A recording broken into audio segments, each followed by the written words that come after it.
मैं अपनी ज़िंदगी में एक बौद्ध संत था लगभग 24 साल से ज़्यादा। लड़का होने पर मेरे माँ बाप मेरा पालन पोषण नहीं कर पा रहे थे, इसलिए उन्होंने मुझे एक मठ में भेज दिया। मुझे सिर्फ इसी ज़िंदगी के बारे में पता था। एक सुबह जब मैं अपने भिक्षा पात्रों को लेकर जा रहा था, मुझे लगता है मैं ज़्यादा ध्यान नहीं दे रहा था क्योंकि एक कार के सामने था। It hit me. इसने मुझे बहुत कस के टक्कर मार दी और मैं सड़क पर पड़ा रहा। फिर मुझे हॉस्पिटल ले जाया गया और मेरा एक्सरे किया गया। उन्होंने मुझसे कहा कि हमें तुम्हारा पैर काटना पड़ेगा। เกรงว่าทางเรา ये ต้อง टूट ปัก चुका หลัก है ที่ और นะครับ हम इसके बारे में अब कुछ नहीं कर सकते। เพราะว่าอาการของหลวงพี่รุนแรงมาก และเราเองก็ไม่สามารถที่จะรักษาให้หายดีได้ผมไปก่อนนะครับ उन्होंने मुझे अकेला छोड़ दिया और मैं बुद्धा पर ध्यान लगाने की कोशिश करने लगा, लेकिन नहीं कर पाया। मैं बहुत उदास था और मैं बहुत ज़्यादा परेशान था। दर्द बेहद था और मैं किसी तरह से सो पाया। सपने में मैंने एक आदमी को देखा जो हॉस्पिटल के उस कमरे में मेरे पास आया। वो मेरे बिस्तर के पास आया और उसने मेरे कंधे को छुआ। उसने कहा, उठो। मैं उठा और मैंने इस आदमी को देखा। उसने मुझसे कहा कि डरो मत, वो तुम्हारा पैर नहीं काटेंगे, मैं तुम्हें चंगा करूँगा। और ये आदमी मुड़ा और जाने लगा, लेकिन दरवाजे के पास जाकर के ये फिर रुका और मेरी तरफ दोबारा मुड़कर बोला, मेरा नाम यीशु है। मैंने ये नाम पहले कभी नहीं सुना था।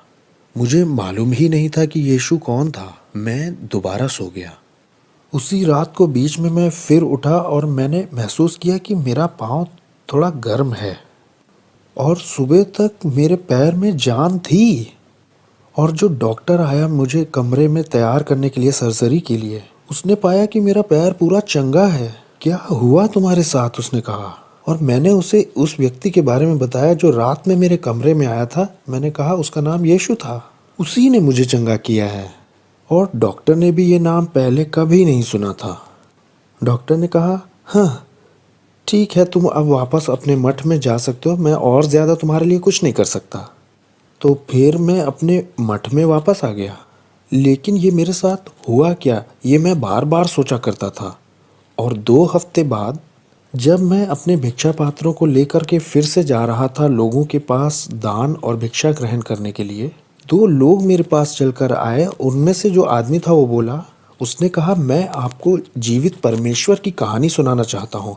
मुझे नहीं मालूम था वो क्या कह रहा है, जीवित परमेश्वर। मैंने कहा, परमेश्वर क्या? वो मुझे जीवित परमेश्वर के बारे में बता रहा था, लेकिन मैं ज़्यादा इच्छुक नहीं था। उसने कहा कि इस जीवित परमेश्वर का एक बेटा है, उसका नाम यीशु है।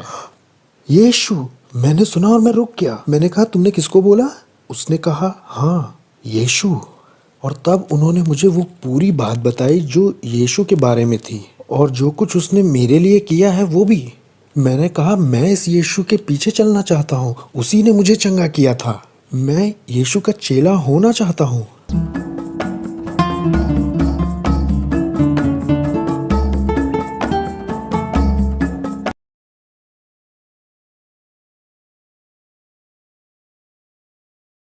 जरा यूहन्ना 10 अध्याय में जाइए।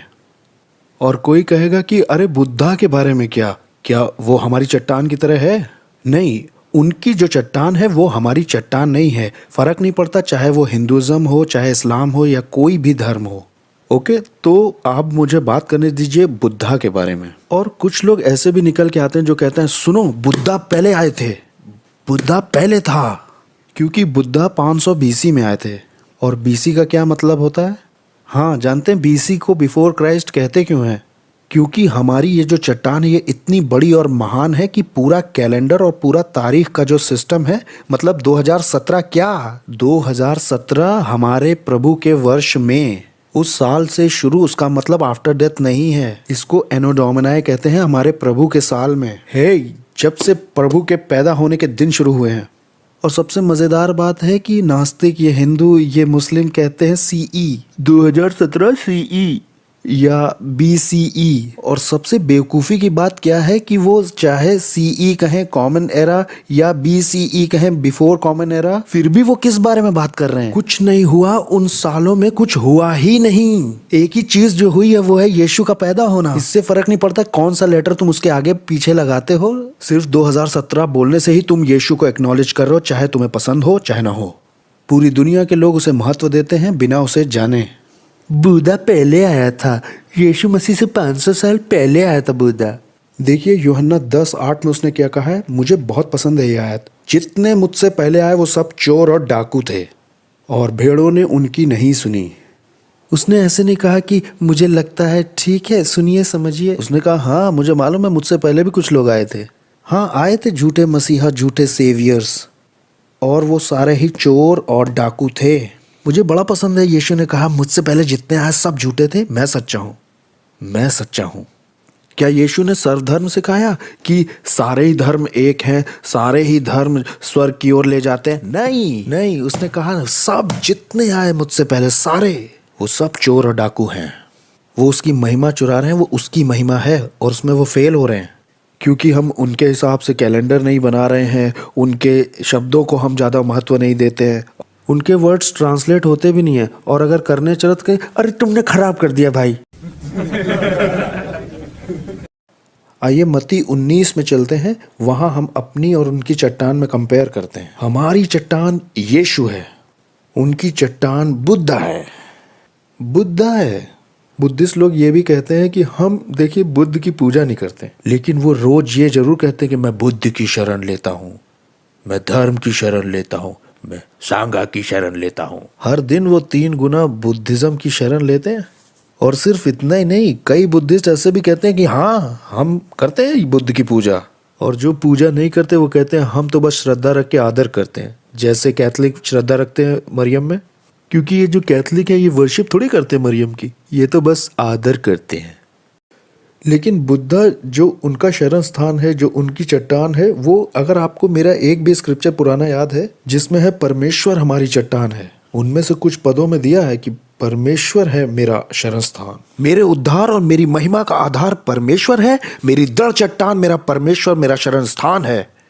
तो मेरा शरण स्थान परमेश्वर और बुद्धिस्ट का बुद्धा है, और यही तो वो जपते हैं मंत्रों में। आइए तुलना करें बुद्धा और यीशु की। इस बारे में कैसा रहेगा कि उनका पारिवारिक जीवन कैसा था, बुद्धा की फैमिली लाइफ क्या थी, इसकी तुलना करेंगे जो यीशु ने सिखाया परिवार के बारे में।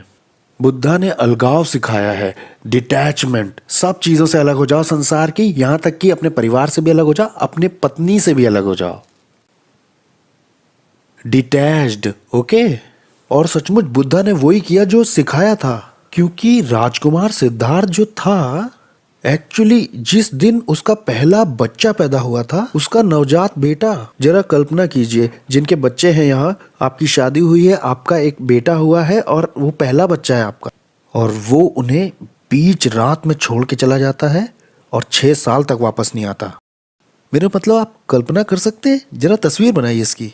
आपकी पत्नी ने जन्म दिया है, आपका पहला बच्चा है, ओ ये तो लड़का है, रात के बीच में वो चला जाता है और 6 साल लौट के नहीं आता है। यहाँ तक कि गुड बाय भी नहीं बोला। वो अंदर गया उन्हें गुड बाय बोलने के लिए, लेकिन जब उसने देखा कि बच्चा और माँ सो रहे हैं, उसने कहा अरे अगर मैं इन्हें जगाता हूँ तो मेरा निकलना थोड़ा मुश्किल हो जाएगा, तो मैं ऐसे ही चला जाता हूँ, ताकि मैं जंगलों में जाकर आगे आने वाले 6 सालों के लिए अपने नाभि पे ध्यान लगा सकूं। तो वो अपने परिवार को रात में छोड़ के चला गया, यहाँ तक कि गुड बाय भी नहीं बोला, ताकि वो जंगलों में जा करके उनके साथ घूम सके, जो बाल बढ़ा के संत बन के घूमते हैं, जिनके बारे में हमने ऋग्वेदा में पढ़ा था, और ताकि हिंदुइज्म प्रैक्टिस करें कई सालों तक। तो वो इन सब को करने लगा और फिर वो और ज्यादा कट्टर बनने लगा अपनी हिंदू प्रैक्टिस में। उसमें वो ध्यान लगा रहे हैं, गुरुओं से सीख रहे हैं, वेदा पढ़ रहे हैं, सोम रस पी रहे हैं और शहद ढकेल रहे हैं, लेकिन तभी और तब उसने अति कर दी अपने संत बनने की, और ताकि उसको वो उसका एनलाइटमेंट मिल जाए, उसने अपने आप को भूखा रखना शुरू कर दिया और बहुत कम खाना खाना शुरू किया। और ऐसा करते करते ऐसे पॉइंट पे आया कि 1 चावल का दाना। उसने कहा कि वो बहुत दुबला हो गया था, यहाँ तक कि अपने पेट में हाथ लगा के अपनी स्पाइन को छू ले रहा था। वो बस खाल और हड्डी था, वो बस भूख से मर रहा था। और फिर उसे रियलाइज हुआ मुझे लगता है इससे काम नहीं बन रहा। और तब एक लड़की उसको दूध चावल देती कि ये लो इसे खाओ, और तब वो खाता है दूध चावल। वो खा के इधर उधर जा कर के पेड़ के नीचे बैठे, फिर एनलाइटमेंट मिला। अब आइए देखते हैं यीशु ने क्या सिखाया। मत्ती 19:4 में देखिए, उसने उत्तर दिया, क्या तुमने नहीं पढ़ा कि जिसने उन्हें बनाया उसने आरंभ से नर और नारी बनाकर कहा कि इस कारण मनुष्य माता पिता से अलग होकर अपनी पत्नी के साथ रहेगा और वे एक तन होंगे। इसलिए अब वो दो नहीं है, एक हैं, और इसलिए परमेश्वर ने जिसे जोड़ा है उसे इंसान अलग ना करे। देखिए, बाइबल नहीं सिखाती कि आप अपनी पत्नी को छोड़ करके जंगल में जाकर नाभि पे ध्यान लगाएं। सोच के देखिए ये कितना स्वार्थी है, ये कितना ध्यान में लीन होना स्वार्थीपना है। मुझे तो जरूरत है ध्यान लगाने की कुछ देर के लिए। हो चाहे आपका नवजात बच्चा और बीवी, छोड़ो उन्हें भूल जाओ। नहीं, आपकी अगर शादी हुई है तो अपनी पत्नी की आपको चिंता करनी है, आपको जुड़े रहना है, वो आपकी जिम्मेदारी है। और तुम बस छोड़ाए, ये बहुत ही बुरा है। अगर कोई इंसान अपनों की और अपने परिवार की चिंता न करे तो वो विश्वास से मुकर गया, अविश्वासी बन गया है, उससे भी बुरा।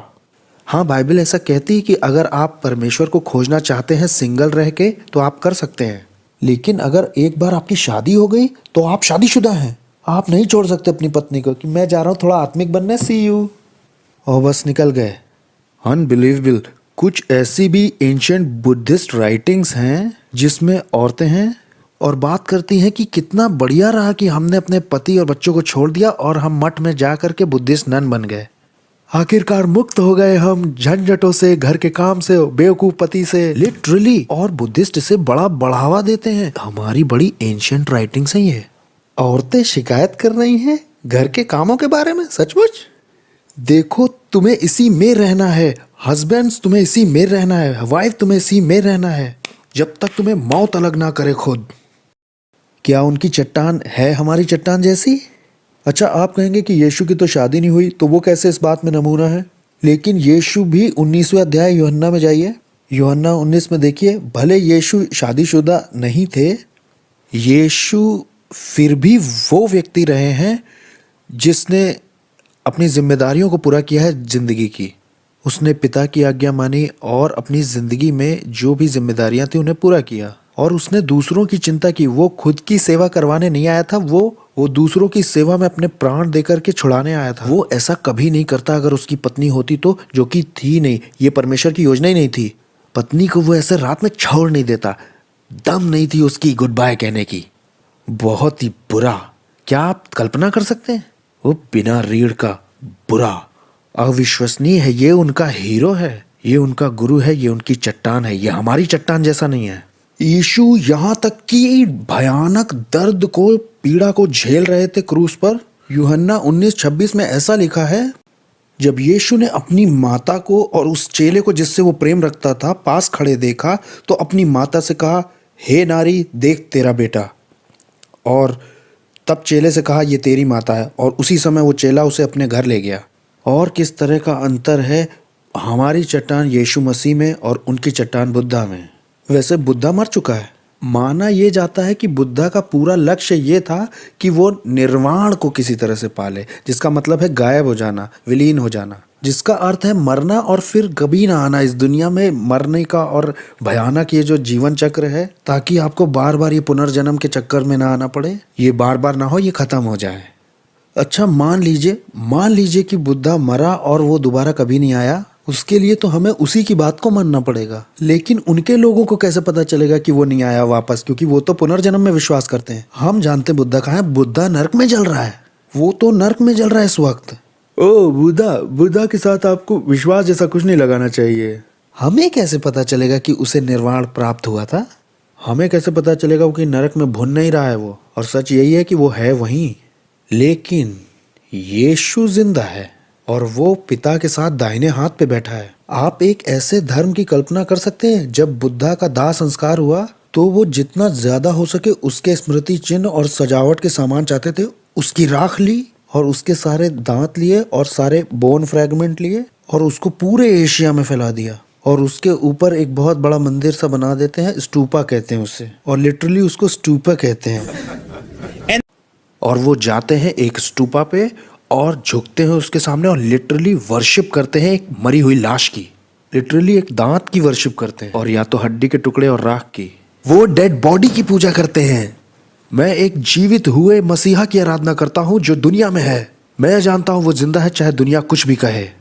वो एक मरी लाश की पूजा करते हैं। हमारी चट्टान उनकी चट्टान नहीं है।